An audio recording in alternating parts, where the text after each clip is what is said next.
Class 10 মডেলের 1 নম্বরের উত্তরগুলো বলেছিলাম। আজকে 2 নম্বরের উত্তর বলব।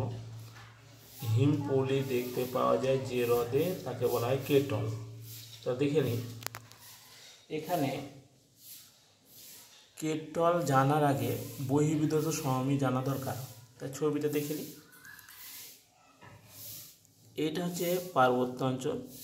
এই বরফ অঞ্চলের ঠিক পায়ের কাছে না নুড়ি কাকরবালি যখন এখানে নেমে আসছে, নুড়ি কাকরবালি জমা হচ্ছে, তখন যে সমভূমিটা তৈরি হচ্ছে সেটাকে বহির্বিধত্ত সমভূমি বলে।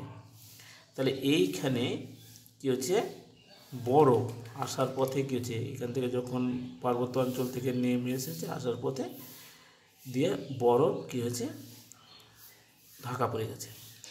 পরে যখন এটা গলে গেছে তখন গর্তের আকার পরিণত হয়েছে, তখন সেটা কেটল তৈরি হয়। কোনো কারণে এখানে জল জমে গেলে তখন কেটল হ্রদ, আর এই কেটল হ্রদের তলাতে যখন পলিবালি জমা হচ্ছে না তখন তাকে ভার বলে। তাহলে দেখে নিই কেটল কাকে বলে। বহির্বিধত্ত সমভূমির ওপরে সৃষ্টি গর্ত। তাহলে এই এটা গোটাটা বহির্বিধত্ত, এই সমভূমির মধ্যেই সৃষ্টি গর্তটাকে কী হচ্ছে, বরফ আবদ্ধ থাকলে, বরফ ঢাকা থাকলে পরে ওই বরফ গলে গিয়ে কেটল গর্ত সৃষ্টি হয়। বরফ ধরে ঢাকা গেছে, আসার পথে এলো, ঢাকা হয়ে গেছে, দিয়ে পরে এখানে গর্ত সৃষ্টি হয়। ওই কেটল গর্তে জল জমে কেটল হ্রদ সৃষ্টি হয়। তখন এই গর্তটার মধ্যে কী হলো, জল জমে গেলো। জল জমে গিয়ে যেটা তৈরি হলো না সেটা কেটল হ্রদ বলে।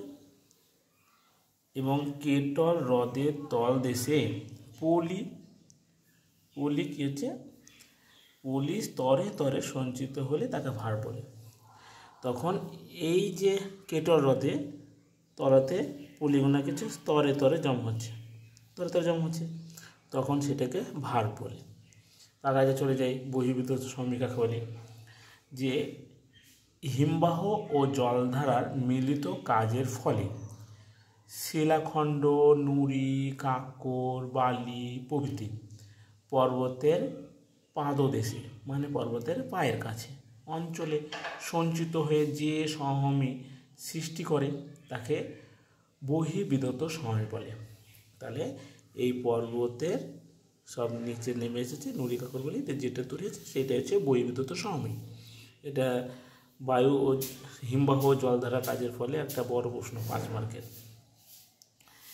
এবার 2 নম্বর চলে যায় খ, প্লায়া। প্লায়া কাকে বলে।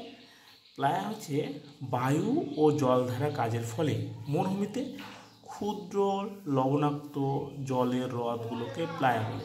যেমন পৃথিবীর বৃহত্তম প্লায়া যুক্তরাষ্ট্রের লা প্লায়া। এই বায়ু ও জলধারা কাজের ফলে 5 মার্কের প্রশ্ন আসে। তাহলে এটা জানার আগে দেখে নিই। দেখো ইনসেল বার্জের ঠিক নিচের দিকে পিডিএমে দেখতে পেয়েছি, তার নিচে বাজার দেখতে পেয়েছি, ঠিক বাজাদার পৃষ্ঠে যে লবণের হ্রদ দেখা যায় না সেটাকে বলা হয় প্লায়া। এই বাজাদার পৃষ্ঠে লবণের হ্রদ মানে মরুভূমি অঞ্চলে দেখা যায়। এর বিভিন্ন নাম আছে বিভিন্ন জায়গায়। তা প্লায়া কাকে বললাম, বায়ু ও জলধারা কাজের ফলে মরুভূমিতে ক্ষুদ্র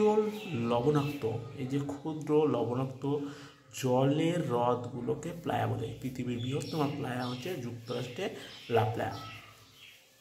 এবার তারপর প্রশ্ন, অশ্বক্ষুরাকৃতি কি হ্রদ। তাহলে অশ্বক্ষুরাকৃতি হ্রদ হচ্ছে, সংজ্ঞাটা জানার আগে দেখি এখানে। ধরো এই পার্বত্য অঞ্চল থেকে ছেড়ে নদী যখন আসে, পার্বত্য অঞ্চল সোজা পথে প্রবাহিত হয়, এবার এখানে এসে কঠিনটাকে এড়িয়ে দেওয়ার জন্য বাঁক নিতে থাকে। তো বাঁক নিতে নিতে একসময় কী করছে,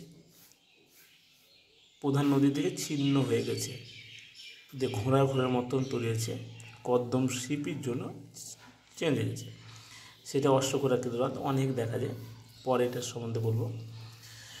তাহলে অশ্বক্ষুরাকৃতি হ্রদ কাকে বলে, এক কথায় মূল নদী থেকে বিচ্ছিন্ন হয়ে অবস্থিত ঘোড়ার খুরের মতন দেখতে হ্রদকে অশ্বক্ষুরাকৃতি হ্রদ বলে।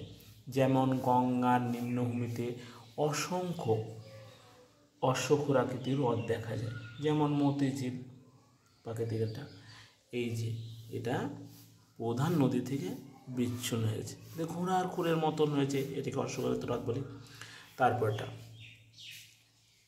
তারপর হচ্ছে লেগুন, মানে উপহ্রদ কাকে বলে।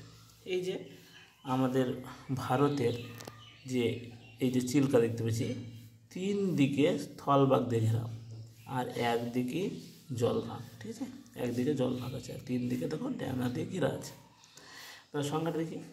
লেগুন শব্দটা ইটালিয়ান শব্দ লেগুনা থেকে এসেছে, যার অর্থ হলো উপহ্রদ, স্থলভাগের দ্বারায় আবদ্ধ। এই যে স্থলভাগের দ্বারায় আবদ্ধ এবং একদিকে সমুদ্রে উন্মুক্ত। এবার একদিকে সমুদ্রে উন্মুক্ত আছে, এইদিকে উন্মুক্ত আছে। লবণে জলের হ্রদকে, কিন্তু লবণে জলের হ্রদকেই বলা হয় কি লেগুন বা উপহ্রদ। যেমন উপকূলীয় লেগুন চিল্কা ভারত তথা এশিয়ার বৃহত্তম। এই হ্রদটা হচ্ছে ভারত তথা এশিয়ার বৃহত্তম। ঠিক আছে, আজকে এইটুকু, তারপরের দিন দেবো।